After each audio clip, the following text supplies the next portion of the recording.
Beleza? Começando a gravação, vou projetar a nossa tela, né, a nossa área de trabalho aqui para vocês, tá certo? Então, ontem, né, na nossa aula, nós paramos, deixa eu ver aqui, não, deixa eu trazer um pouquinho, aqui, né? Foi exatamente aqui, retículo cristalino, confere? Que nós estávamos mostrando para vocês a questão das forças, né? Eletrostáticas, né, entre os átomos, não direcional, e que normalmente a gente tem aqui, né, os íons negativos interligados aí com os íons positivos, são vizinhos, né? Aqui o positivo com o negativo, e assim vai formando, né, esse retículo cristalino, né? E aí a gente voltou naquela questão lá do sódio e falamos, por exemplo, né, que esse retículo cristalino é que nos dá aquela questão da temperatura de fusão. A gente vai discutir isso com mais detalhes hoje. Então, vamos lá. Aqui a gente tem outras, né, estruturas aqui mostrando, então, ó, né, essa estrutura cristalina e amorfa, né, desses compostos, que logicamente está no estado de agregação sólido, né, e que o resultado da forma ordenada, como se encontra os átomos, né, tanto no composto iônico quanto no composto molecular. Tem uma forma ordenada disso, né? E já isso é que é a relação ao cristalino. Já com relação às estruturas amorfas, né, elas são formadas por arranjos atômicos aleatórios, né, sem simetria ou ordenação. Então, a gente tem essas duas questões, a cristalina e a amorfa, né, que não tem essa simetria. Nós acabamos de mostrar, por exemplo, o cloreto de sódio que tem uma simetria, né? Aqui nós temos outro exemplo aqui, né, do mineral chamado galena, que é o sulfeto de chumbo. Olha lá a estrutura dele, né? A rocha, né, do sulfeto de chumbo. E aqui a gente tem a organização, né, do cristalina. E como nós estamos falando de ligação iônica, que é o caso que nós mostramos lá, o cloreto de sódio, olha aqui, né, uma imagem, né, do cloreto de sódio, dos cristais do cloreto de sódio. Então, realmente são estruturas cúbicas, né? Olha lá. Já pegaram um cristalzinho de cloreto de sódio para vocês olharem? Pegaram só um cristalzinho? Como ele realmente é um cristal, né? É cristalino. E tem, então, essa estrutura. Se você pegar um cristalzinho do cloreto de sódio, você vai ver que realmente ele tem essa estrutura aqui, né? De uma figura geométrica, né? E que é uma estrutura cristalina, né? Essa organização. E aí vai ele mostrando aqui o dióxido de titânio também, né? Atende essa mesma necessidade. E aí as estruturas, né, internas desses cristais. Então, a gente pode ter a questão do cubo, que é o caso do cloreto de sódio, né? A gente pode ter a questão de prisma tetragonal, né? Bipirâmide, prisma hexagonal, e aí vem todas aquelas figuras geométricas, né, que nós estudamos lá na geometria espacial, e que todas elas têm, né,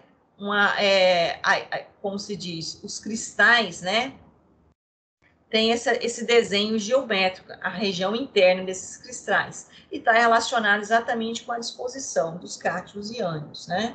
E ainda tem, né, essa questão interna dos cristais, a questão dos eixos e dos ângulos. Então, se a gente for estudar aqui geometria espacial, nas estruturas cristalinas dos compostos iônicos, né, a gente tem aqui, né, esse sistema aqui de diversos desenhos geométricos ou imagens geométricas, né, com algumas características que está relacionada com os eixos, né, e logicamente com os ângulos.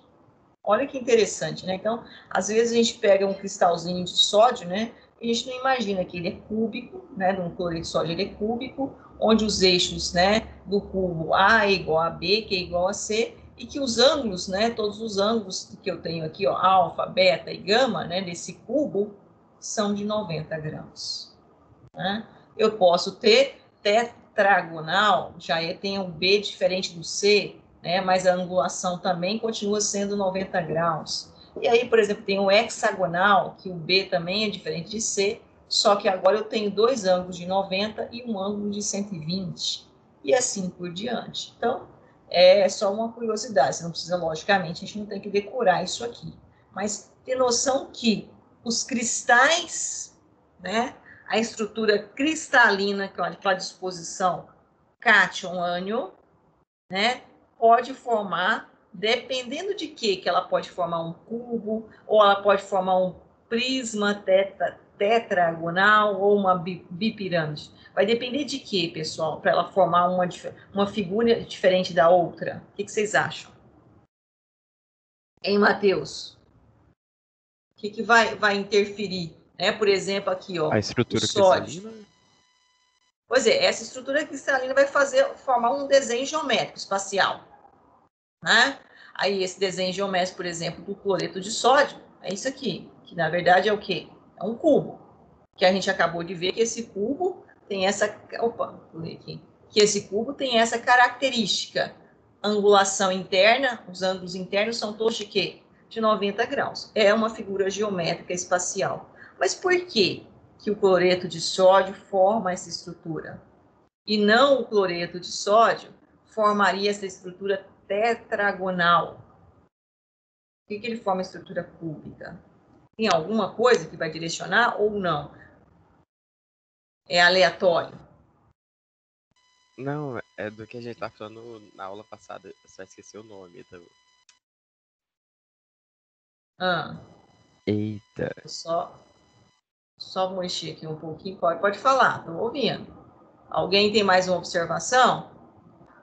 Ó, aqui realmente ele está trabalhando com as estruturas internas dos cristais, né? Aquilo que eu acabei de mostrar ali, né? É a questão dos ângulos internos, né? E cada definição do ângulo aqui, né? Geometricamente falando, eu tenho uma estrutura geométrica diferente, Professora, né? é Bom, tipo sim, força repulsiva e força atrativa? isso. E essa força repulsiva e essa força atrativa, ela vai estar relacionada com o quê? Basicamente. Aí só Com me a apertar sem distância. abraçar. Quem falou aí alguma coisa, pode falar? Raquel, está relacionado com a distância entre os átomos? Está relacionada com a distância entre os átomos, ou distância nuclear, e essa distância nuclear ela está relacionada com dois fatores. Quais são? Deixa eu ver se eu estou com esse slide aqui. É energia de atração e repulsão? O Gustavo Borba falou o tamanho da atração. Pois é, essa energia de atração e repulsão, não estou mais com o slide, que é o que a gente falou na semana passada, né? Semana passada. Ontem, mas eu tinha mostrado para vocês um slide, ele não está aqui mais. É que a senhora falou na aula passada, eu esqueci o nome também, que nem o Matheus, que ele fica igual no... Isso, é a força atrativa é igual à força repulsiva. E aí eu tenho, então, que os somatórios das duas é igual a zero, né? E aí esse é o momento que ocorre a ligação. E aí, isso, logicamente, eu tenho uma geometria espacial definida com relação à disposição dos átomos. Mas isso está relacionado com dois fatores que eu mostrei para vocês lá no início, quando eu falei de ligações, conceituando, e falei dos gases nobres, e falei que eu tinha dois fatores importantíssimos, que era raio atômico e energia de ionização. Lembram disso, quando eu mostrei para vocês raio atômico e energia de ionização? Quanto menor a energia, mais estabilizado também, não é? Um negócio assim? Isso, quanto menor a energia, mais estabilizado. Então, isso vai definir essa estrutura geométrica espacial. Tá? Ó, lê aqui para nós, Matheus. Energia de rede ou reticular, ou de coesão, ou de estabilidade. São, né, olha a nomenclatura. Pode ser chamado de energia de rede, pode ser chamado de reticular, pode ser chamado de coesão, ou ainda de estabilidade. São quatro nomes, né, sinônimos, que eu posso chamá-la. E eu normalmente represento ela pela letra U, certo? Que é essa energia de rede. Então, o que seria essa energia de rede? Vamos entender melhor esse conceito. Lê para nós aqui, Matheus, esse primeiro parágrafo aqui, que termina aqui no ΔH, por favor. É a energia requerida para separar um mol de um composto sólido iônico em íons gasosos, U ou ΔH maior que zero, ou a energia liberada por mol de íons gasosos quando eles se unem e formam um mol do sólido, U ou ΔH menor que zero. E aí, hein? O que é isso? Vocês lembram o que é esse ΔH aqui? Pra ser sincero, não lembro aqui? não. Não? Nunca viram isso?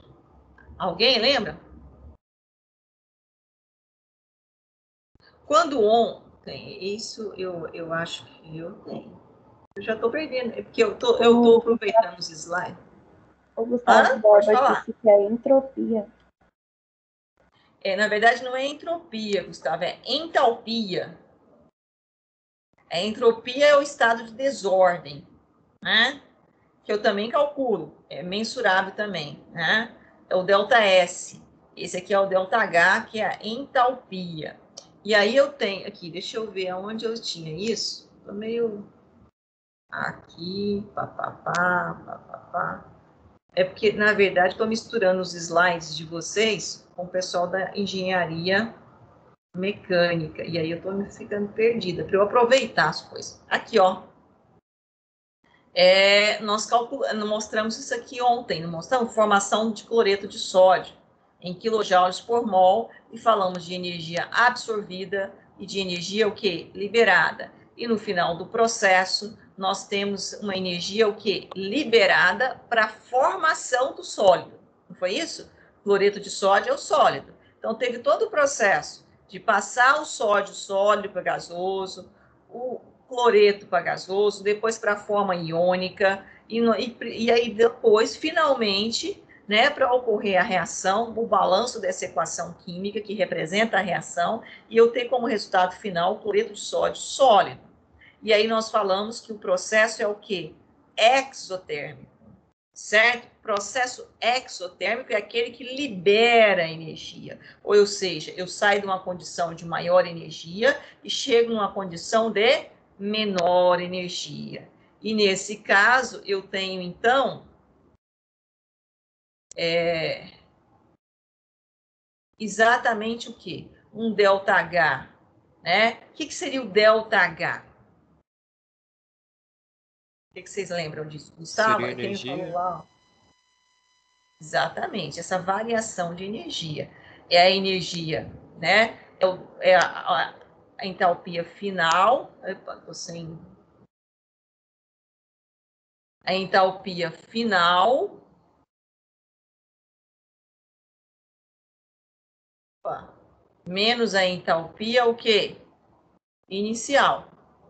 Certo? ΔH é isso. Não é variação, não é sempre o final menos o inicial? Variação de espaço. Espaço final menos o espaço inicial. Variação de tempo. É o tempo final menos o tempo inicial. É a mesma coisa aqui. O ΔH é a variação de entalpia final menos a inicial. Se a final for, ó, se a entalpia, deixa eu fazer aqui no verdinho, no preto fica melhor, né? A entalpia final for menor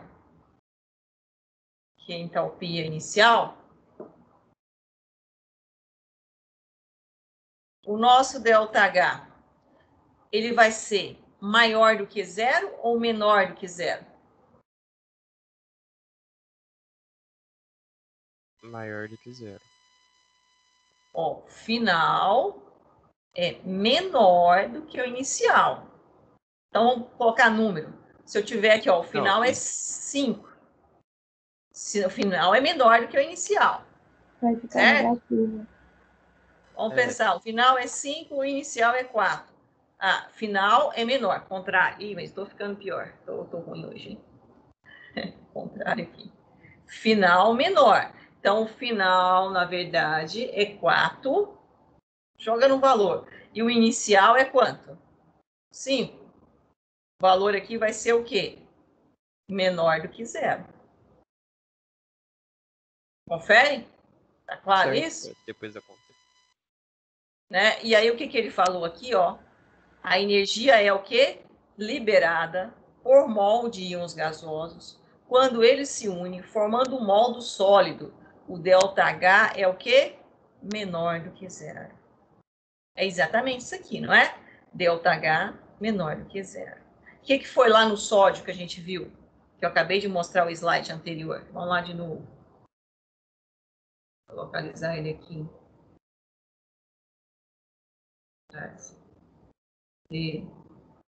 Eu vou guardar o número, porque eu não preciso ficar fazendo isso, né? Eu guardei aqui. Aqui. É o slide número 7. O que era? O ΔH, exatamente, que nós acabamos de fazer, ó. O ΔH foi o quê? Menor do que 0. ΔH aqui foi o quê? Negativo. Menor do que 0. Eu tenho uma energia liberada e o processo é o quê? Exotérmico. Certo? Formação de um mol, ó, formação de um mol do sólido cloreto de sódio. É exatamente essa condição aqui que a gente está avaliando. Formação de um mol do cloreto de sódio, né? E aí nós tivemos aí o ΔH menor do que 0. Tudo bem até aqui? Então, ou seja, a energia liberada por mol de íons gasosos quando se une formando sólido, um mol do ΔH menor que 0. E se eu tiver o ΔH maior do que 0, o que vai ser? Eu preciso receber energia ou liberar energia? Receber. Energia requerida, certo? Então, eu preciso receber essa energia. Ok? E aí, logicamente, né, eu tenho essa outra condição, ΔH maior do que 0, então já não é um processo exotérmico, no caso aqui, é um processo endotérmico. Tudo bem? Lembrando disso aí? Variação de entalpia. E aí as energias de rede, então, em quilojoules por mol. Energia de rede, reticular, coesão ou estabilidade. O U, que é a mesma coisa do que também o quê? A variação de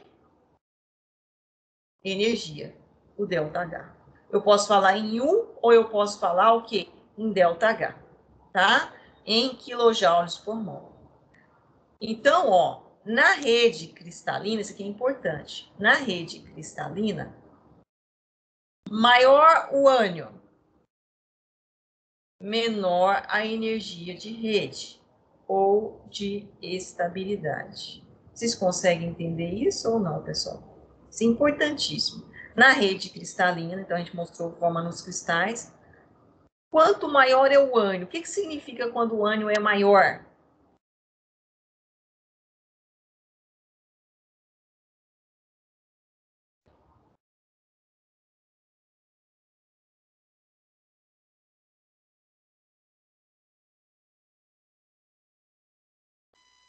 O que significa quando o ânion... Estão me ouvindo, colegas? Sim, sim, sim. Quando o ânion, maior é o ânion, menor é a energia de rede. O que significa isso? Porque quanto maior o ânion, menor a energia de rede. Deixa essa pergunta por enquanto. Vocês não Gustavo Borba falou que perde mais elétrons da eletrosfera. É mais fácil, ou seja, eu gasto menor energia. Certo? Tá certinho. Consegue entender? Quanto mais afastado do núcleo, é aquele exemplo lá dos gases nobres que a gente trabalhou, energia de ionização. Né? Quanto mais afastado do núcleo, menor é a energia de ionização. Então, maior é o ânion, maior é o ânion, né? No caso, lá. Então, eu tenho o quê? Maior raio. Mais afastado, menor é aquela atração, né? Forças colombianas, núcleo, eletrosfera, núcleo, repulsão, núcleo, eletrosfera, ou seja, forças atrativas e forças o quê? Repulsivas. Volta de novo naquele conceito. tá? E aí a gente vai exatamente, que eu já tinha colocado, né? Eu tô no slide anterior, que eu chamei ele lá para o início, tá? Vamos voltar aqui. Bom, e aqui, então, vamos entender essa energia de rede com relação ao raio, que é o que o nosso amigo ali falou. Só puxar aqui um pouquinho maior. Eu acabei adiantando aqui, né? Ó, a carga, né? E ou raio, energia de rede, certo? E raio. Olha lá, composto quilojoules por mol, fluoreto de magnésio, óxido de magnésio, fluoreto de lítio, fluoreto de lítio. E daí eu tenho, então, né, a questão da energia. Olha lá, do fluoreto de magnésio, né? É por volta de 2.957. Com relação ao óxido de magnésio, 3.938. Fluoreto de lítio, ó, 1.036. Fluoreto de lítio, 853. E aí, logicamente, está relacionado com essa questão aqui, ó, né? Ó, o raio do flúor,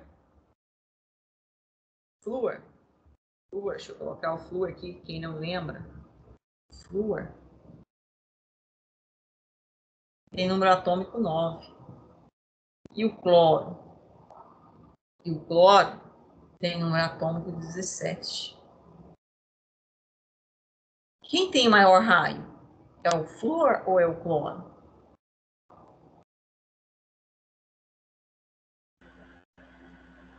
O cloro?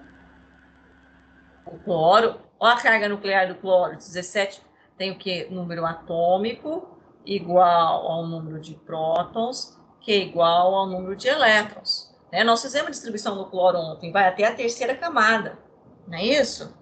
1s2, 2s2, 2p6, 3s2, 3p5. Foi assim? E o flúor? Como é que vai ser o flúor, a distribuição eletrônica do flúor? Essa aqui, ó, 1s, 2s, 2p.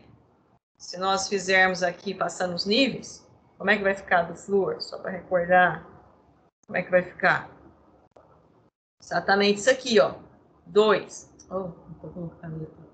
Isso aqui vai ser o quê? 2, 1, 2, 4. Para 9 faltam quantos? 5. Vai até que camada? Segunda camada. O cloro vai até que camada? Terceira camada. Então, quem tem menor raio? O flúor tem menor raio que o cloro. Exatamente, o raio do flúor é menor que o raio do cloro. Certo? Que é exatamente aquilo lá que o Gustavo comentou. Ok, pessoal? Então, vamos... aqui eu já coloquei, acho que eu repeti slide aqui. Tá dando... Bom, então vamos entrar agora num outro tópico. Depois dessa compreensão aí, vamos lá. Esse tópico é importantíssimo. É estrutura de Lewis. Alguém lembra dessa nomenclatura? Estrutura de Lewis? Lewis? Alguém lembra desse cara aqui? Estrutura de Lewis?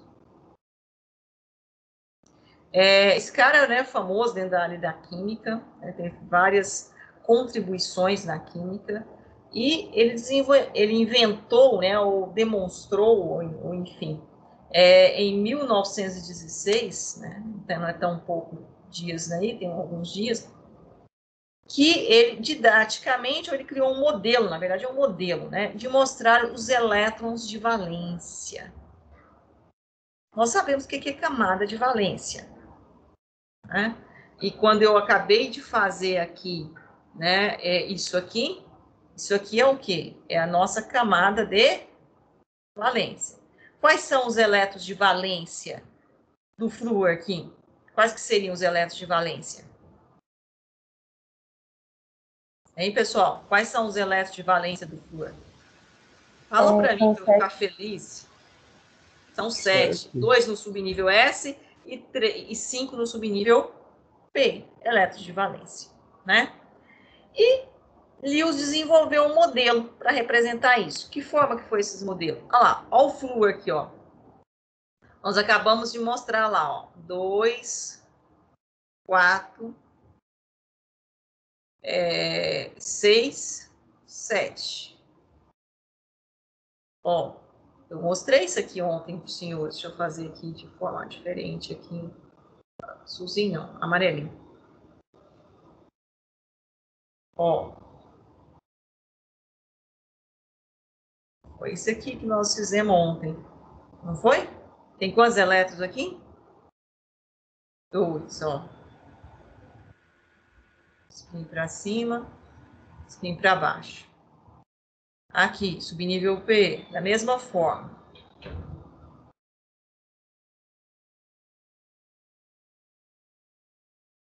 Um orbital. Eu acho que se eu fosse para a área de engenharia, eu ia passar fome, né?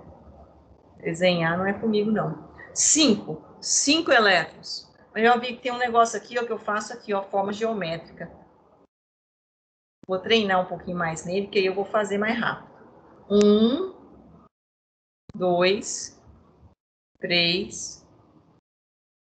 É isso? 4, 5. Confere, pessoal? Então, eu tenho aqui, ó. Eu tenho um par de elétrons, 2 pares de elétrons, 3 pares de elétrons e um elétron desemparelhado. Olha o que ele fez aqui. Eu tenho um par de elétrons, 2 pares de elétrons, 3 pares de elétrons e um elétron desemparelhado. Confere? Sim. Sim, é uma forma de representar os elétrons de valência, elétrons de valência.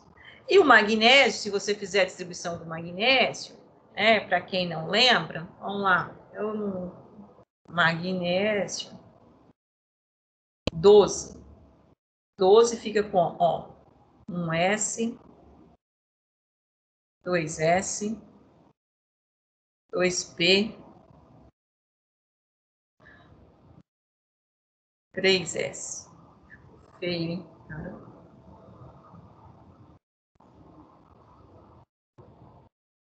Ó, vamos lá. Me ajudam aqui.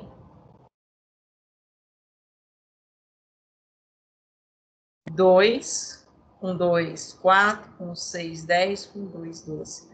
Quantos elétrons de valência eu tenho na camada de valência do magnésio? 2. 12. Certo? Eu tenho 12. Vocês sabem que o magnésio, só para fazer uma intriga aqui da oposição, ele é estável sozinho? Vocês concordam comigo ou não? O magnésio. Questão de estabilidade. Vamos lá. Eu vou voltar aqui só para o que eu falei. Ó, camada de valência.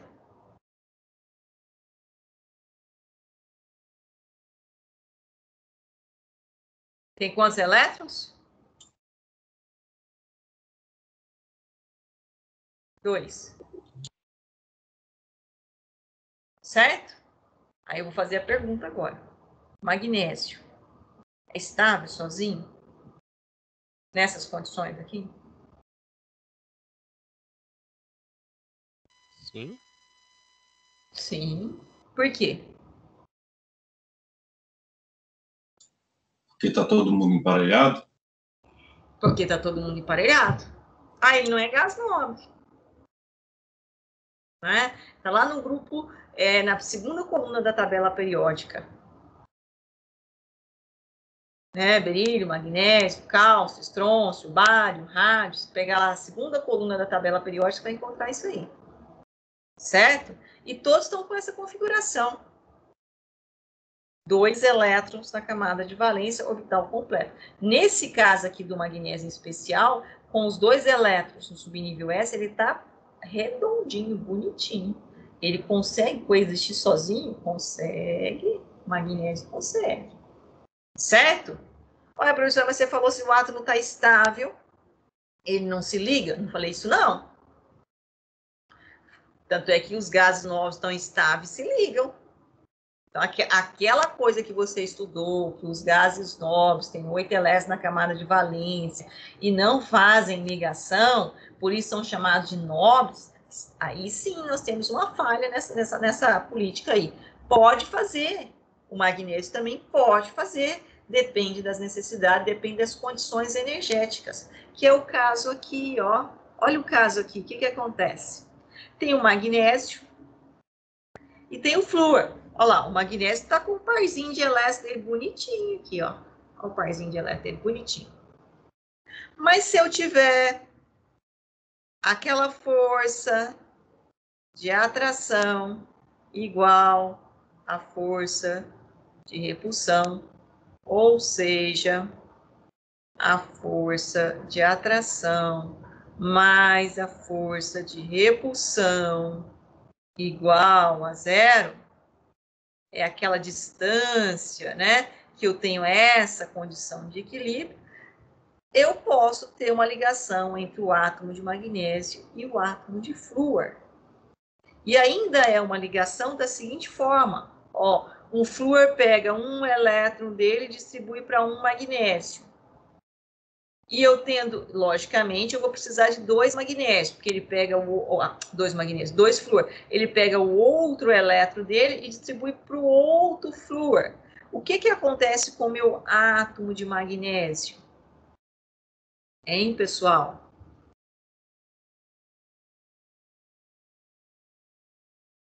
Quem que fica agora sendo a camada de valência dele? A terceira ou a segunda? Segunda. Segunda. E o que acontece com os orbitais da segunda camada? Eles estão estáveis? Também emparelhados. Então, para ele vai ter uma perda aí, um gasto energético? Ele estava já numa condição estável. Não, ele vai continuar numa condição estável. Então, o que acontece? O magnésio doa esses 2 elétrons, né, questão, e aí, logicamente, ele tinha 12, ele tinha número atômico igual ao número de prótons, igual ao número de elétrons, mas aí sai 2 elétrons aqui, então agora ele fica com 10 elétrons, então ele tem 2 cargas positivas a mais do que negativas, eu represento elas aqui, certo? E o flúor, cada flúor recebe o quê? 1 elétron. E por isso que eu faço assim, né? Quando você estudou lá no ensino médio, né? Você fazia assim, ó. Mg2+, não era assim? Flúor menos. Aí o professor falava assim, ó. Regra do cruz credo.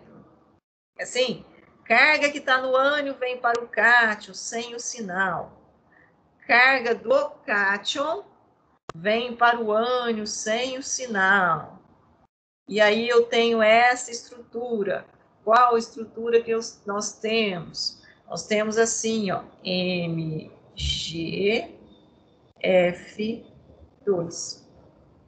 Era assim? Era assim? MgF2. É exatamente isso aqui. Tudo bem até aqui, pessoal? Ou há alguma dúvida com relação a essa representação de Lewis? Vocês já viram isso, mas talvez vocês não tinham pensado nessa condição. Alguém quer falar alguma coisa? Está com alguma observação?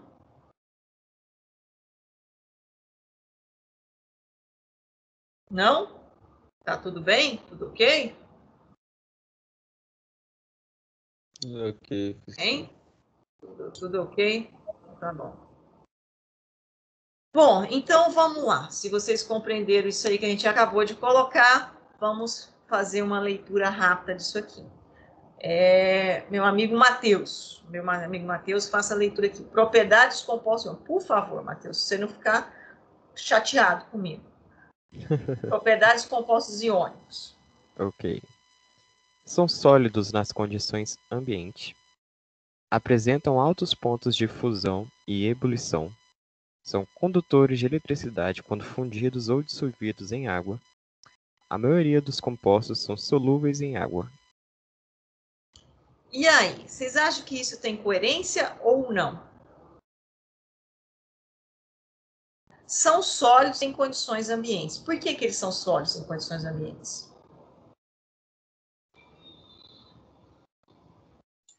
Que está estável? Ah, mas a água, por exemplo, H2O, Está relacionado com a energia deles.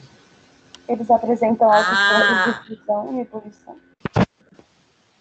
tá, por isso, e são sólidos e, logicamente, apresentam alto ponto de fusão e ebulição.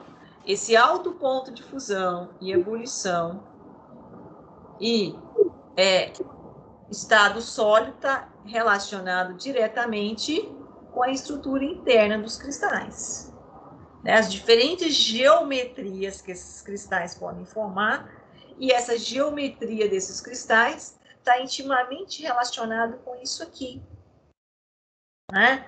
Que eu tenho um ΔH, ou seja, uma variação de entalpia menor do que zero, então eu libero energia para a formação do composto, né? E aí a gente percebe, isso está relacionado com o ânion propriamente dito e o cátio, né?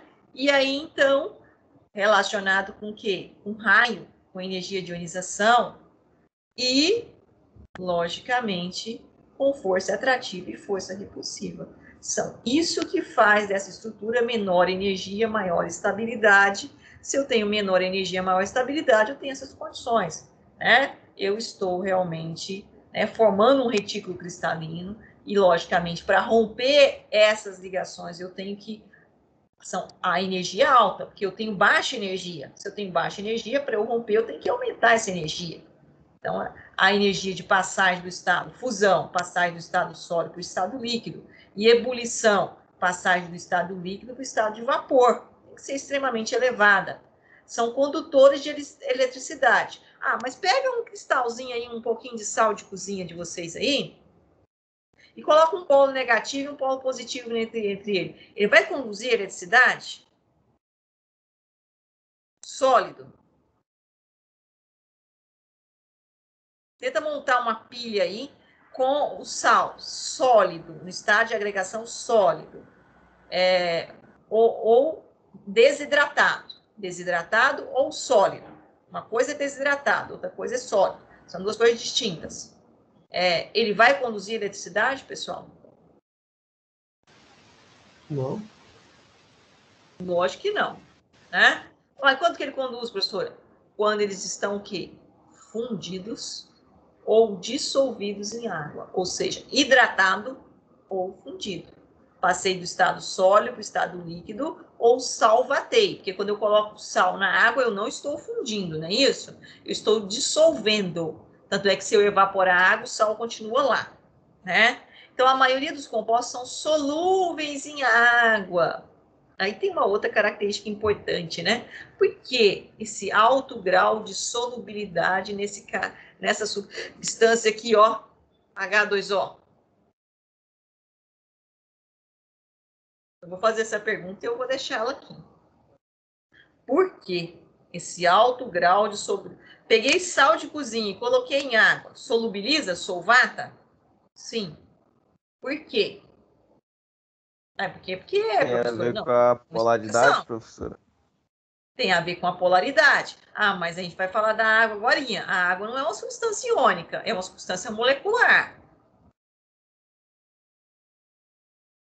Ah, mas tem a ver com a polaridade, tem a ver com raio, tem a ver com energia de ionização, tem a ver com polarização de ligação. Tá? Então, a maioria deles são, logicamente, dos compostos iônicos são polarizados. Nós já vimos aqui, ó, né? Acabamos de falar disso, desse cara aqui que nós discutimos, que é o mais comum, né? Na+, Cl-. Extremamente polarizado, uma carga positiva localizada no sódio, uma carga negativa localizada no cloro. Por isso que ele se distribui da forma cúbica, né? Formando um ângulo de 90 graus interno, e onde eu tenho cátion-ânion, cátion-ânion, cátion-ânion, formando aquele retículo cristalino, que é extremamente estável, com baixa energia de repulsão, logicamente, e isso faz com que eu tenha o equilíbrio, repulsão e atração, energia atrativa e repulsiva naquelas condições. Então, a geometria da molécula é fundamental para a sua estabilidade, para a sua solubilidade. Tá certo? Volta aqui a matemática importantíssima na química. A geometria vai definir, inclusive, a durabilidade de um composto, de uma substância, de uma estrutura. A geometria. Tá? Quando o engenheiro faz um desenho geométrico lá, que ele constrói lá uma estrutura, ele tem que pensar na geometria da estrutura, não tem? Onde ela vai suportar mais corrente de vento, onde ela vai ser mais estável com relação à atmosfera, em relação aos gases, enfim. Mas ele tem que pensar também na geometria das substâncias que compõem as moléculas, que compõem os átomos daquele material que ele está utilizando. É um pouco mais profundo. É exatamente aquilo que eu falei para vocês ontem e eu volto a reforçar. Eu preciso conhecer a estrutura do micro para eu conhecer a estrutura do macro. É só assim que eu tenho condições de dar uma avaliação correta, né, de uma estrutura, de um projeto que eu vou desenvolver de automação. Se o engenheiro não conhecer bem isso aqui, são duas coisas fundamentais que eu trabalho na química e que, assim, eu trabalho com muito detalhe, porque vocês vão falar assim, professora, isso aqui que você está falando, ligação iônica, eu estudei lá como é que chama hoje? É o 8º ano, né? Estudei lá no 1º ano colegial, depois estudei de novo, revisão, no 3º ano colegial. E você está falando a mesma coisa aqui no curso de engenharia, controle de automação, primeiro período? Estou. Mas eu acho que eu duvido, se vocês tinham estudado ligações iônicas, bom, posso estar muito enganada. Com esse perfil, com esse pensamento. Tinham, Matheus? Estou enganada? Não.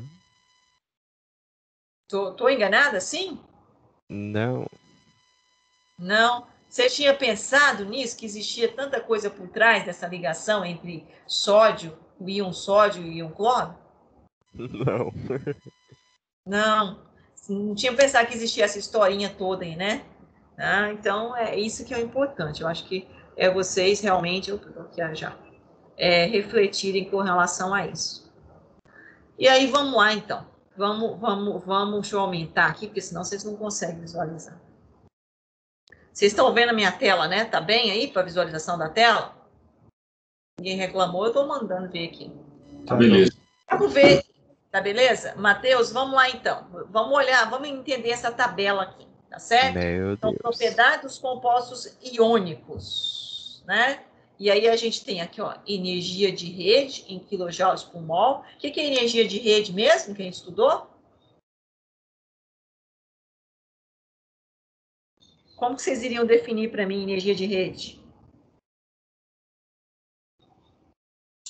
ΔH? O ΔH é a variação de energia, né? Tanto na questão de ser absorvida ou questão de ser liberada, certo? Para formar o quê? A molécula. Quando eu formo a molécula, esse ΔH, ele tem que ser o quê? Maior do que zero ou menor do que zero? Tem que liberar a energia ou tem que absorver? Ele absorve para formar os íons e depois o que ele faz? Ele libera para formar o quê? O composto iônico. ΔH menor do que zero. Foi isso que nós vimos, né? Então, vamos ver aqui. Lê para nós, Matheus. A parte azul de baixo ou de cima? A de cima? A de cima aqui que eu tô... Isso, por favor. Energias de rede e temperaturas de fusão de alguns halogênetos e óxidos de metais alcalinos e alcailinos. É isso mesmo? Isso, Alcalinos alcalinos terrosos. terrosos. É. Isso. Então, a gente tem aqui, ó, a energia de rede e a temperatura de fusão. Aqui está nessa segunda coluna nossa aqui, ó. Nessa segunda coluna nossa, nós temos o quê? A energia de rede. Nessa terceira coluna nossa aqui, nós temos o quê? A temperatura de fusão. Certo? De quais substâncias? Alguns halogenetos. e óxidos. Halogênios. Alguém lembra lá da tabela periódica o que eram halogênios?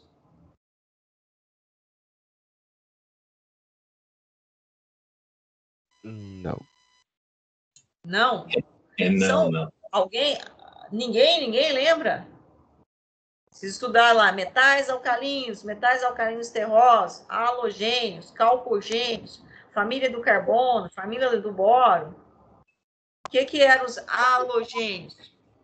Essa família é grande demais. Família grande demais. É o flúor, o cloro, o bromo, o iodo, o astato, né? Antigamente a gente chamava família 7A, né? Agora é a coluna 17ª da tabela periódica. São os elementos que, se você fizer a distribuição eletrônica, eles estão com 7 elétrons na camada de valência. É exatamente esse cara que eu fiz aqui, ó, flúor. Deu quantos elétrons na camada de valência? 7. O cloro, se vocês também fizerem, vai dar quanto? 7. E assim por diante. São os elementos, né, com orbital S completo, orbital do subnível P, 2 orbitais completo e um desemparelhado, certo? Cara que está propício a quê? A receber um elétron aqui, porque se ele receber um elétron, ele fica com todos os orbitais o quê? Completos. Flúor, cloro. O cloro, se você fizer a distribuição, vai dar na terceira camada, na mesma condição.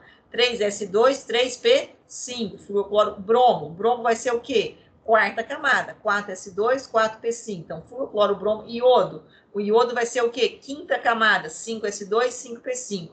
Astato vai ser a sexta camada. 6S2, 6P5. Lembram disso? Recordamos? Na minha época, pessoal, a gente tinha que decorar a tabela periódica. Essa tabela periódica de cabeça, inteirinha.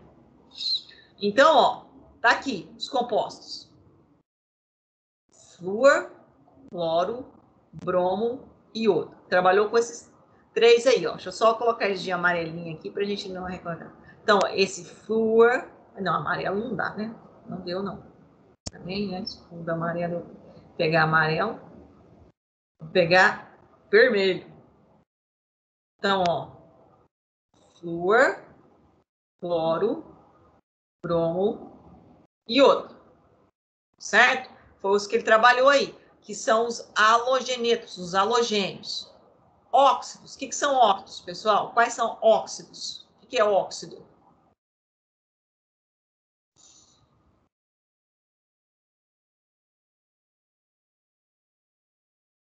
Óxido. Esse composto que é interessante, ó. Eu trabalho muito ele no laboratório. Mas eu vou fazer o experimento e vou pôr para vocês. MgO. Ele tá aqui? Tá. MgO. Aqui ele, ó. Bonitinho. MgO. Alguém sabe me falar que composto é esse?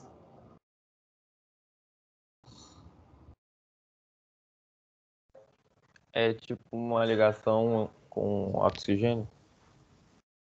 É o magnésio e o oxigênio, óxido de magnésio, né? Vocês estudaram lá, mas esse tópico, inclusive, eu coloquei para vocês. Vocês já olharam lá o material assíncrono no Teams? Ah, no Teams não, no Moodle? Só um pouco. Só um pouco, né? Lá vocês vão encontrar esse material, é importante que vocês façam, porque aqui não vai dar tempo da gente trabalhar. A gente vai falar uma coisinha bem rápida, que são alguns conceitos, né? De que vem a ser ácido, o que vem a ser base, o que vem a ser óxidos e o que vem a ser sais, tá? Dentro do ensino médio, vocês estudaram isso aí como funções inorgânicas. Lembram disso? Ácido, base, sais e óxido. Olha lá, como vocês estudaram lá no ensino médio. Deixa eu ver se eu falo, vocês vão lembrar. Ácido. Ácido é toda substância que em meio aquoso sofre ionização e tem como produto dessa ionização o íon hidrônio ou hidroxônio, H3 ou mais. Viram isso, pessoal? Sim. Sim. Base. Base é toda substância que em meio aquoso sofre dissociação e tem como resultado dessa dissociação o íon hidroxila, OH-. Também viram isso? Todas essas características. Sim. Todas essas características, né? E óxido, o que era óxido? São substâncias que representam o oxigênio, e o oxigênio é o mais eletronegativo. É isso? Exatamente. Composto binário, onde você tem o oxigênio é o mais eletronegativo, né? Esses eram os conceitos. E sais, o que eram sais?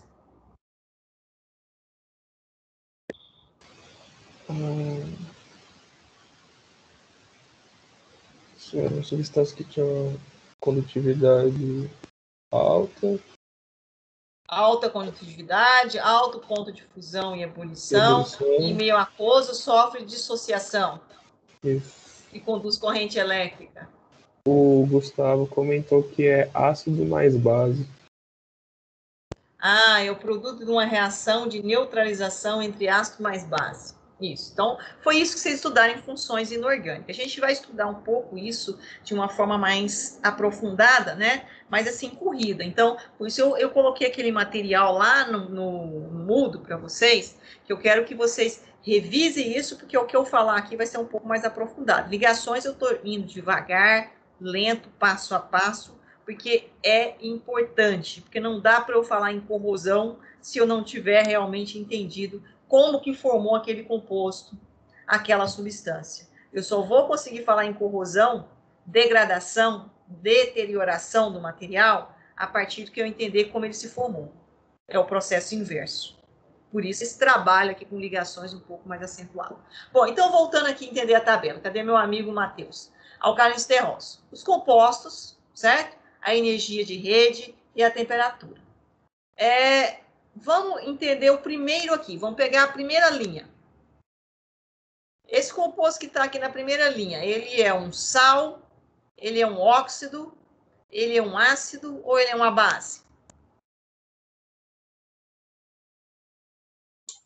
Sal? LiF, um sal, fluoreto de lítio. Veio lá do ácido fluorídrico e do hidróxido de lítio, que é o que o nosso amigo Gustavo falou. Reação de neutralização entre um ácido e uma base, formou esse sal, fluoreto de lítio. Certo? Olha a energia de rede dele.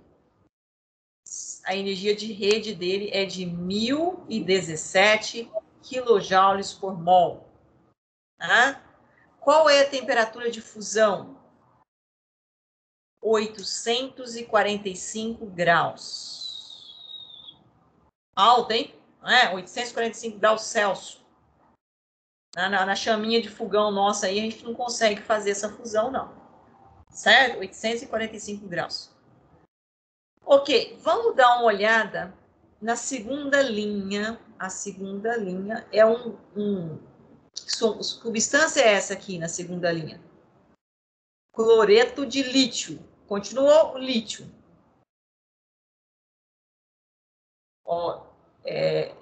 É um metal alcalino, lítio. Hidrogênio, lítio, sódio, potássio, rubídio, césio, frâncio. Né? Metal alcalino, lítio. Está lá no primeiro grupo da tabela periódica, na primeira linha, lítio. E mudou, quem que oscilou aqui? Do flúor passou para o cloro. O que aconteceu com a energia de rede desse cara? 828 quilojoules por mol. Aumentou ou diminuiu? Diminuiu. Diminuiu. E, logicamente, a temperatura de fusão aumentou ou diminuiu? Diminuiu também. Diminuiu também. E o que mudou nesse composto, nesse primeiro composto, o segundo composto?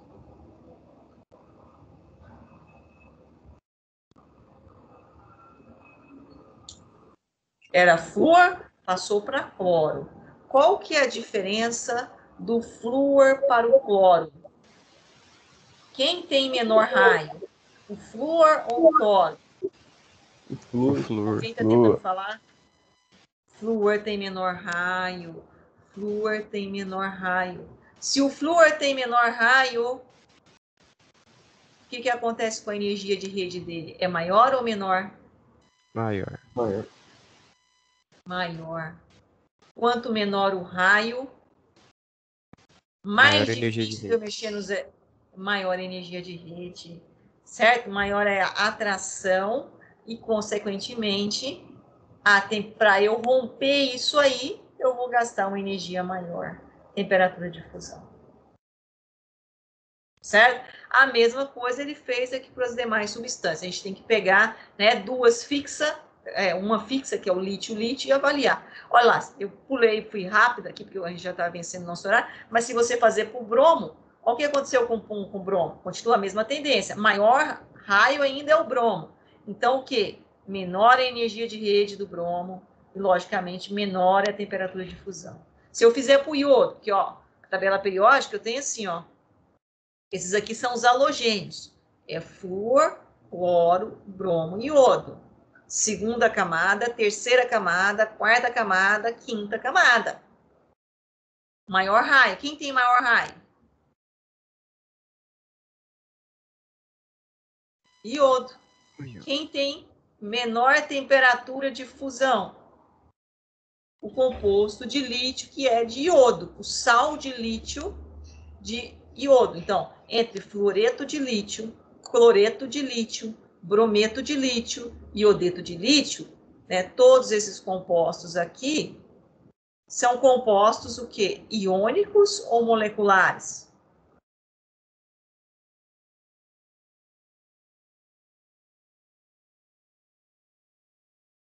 Iônicos ou moleculares? Iônicos. Iônicos. Por que eles são iônicos? Porque alguém cede elétrons e alguém o quê? Recebe elétrons. A gente já viu isso. Né? E, logicamente, o que aconteceu com a energia de rede deles? Desses quatro. Qual foi a tendência da energia de rede? Aumentar ou diminuir? Diminuir. Diminuir. E qual foi a temperatura de fusão deles?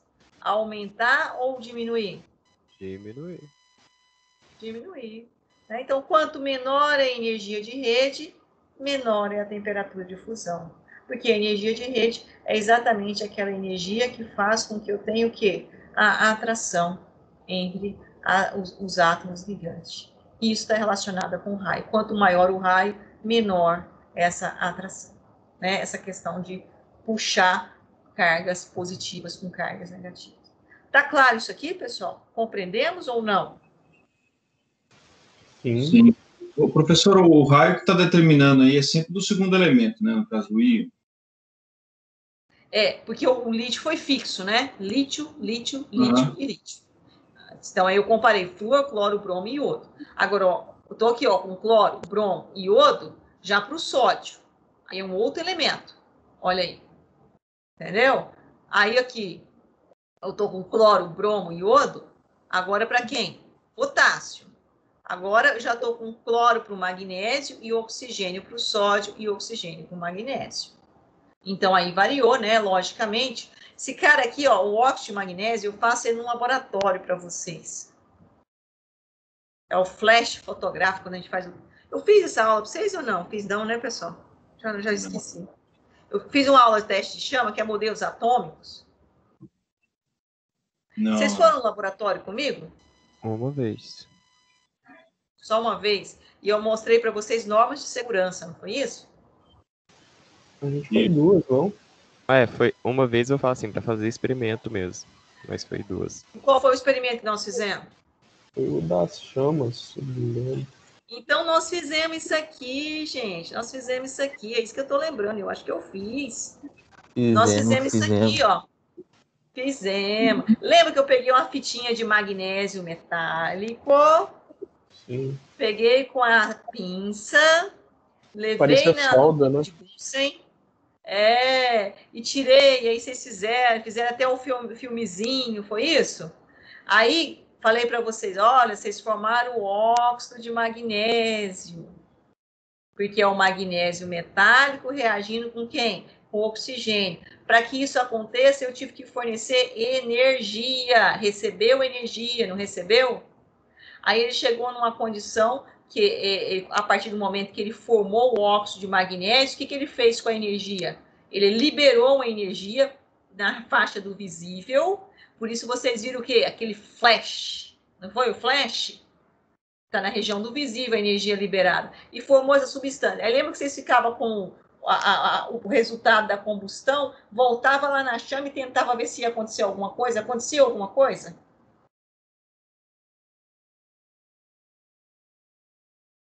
Aconteceu, pessoal? Não.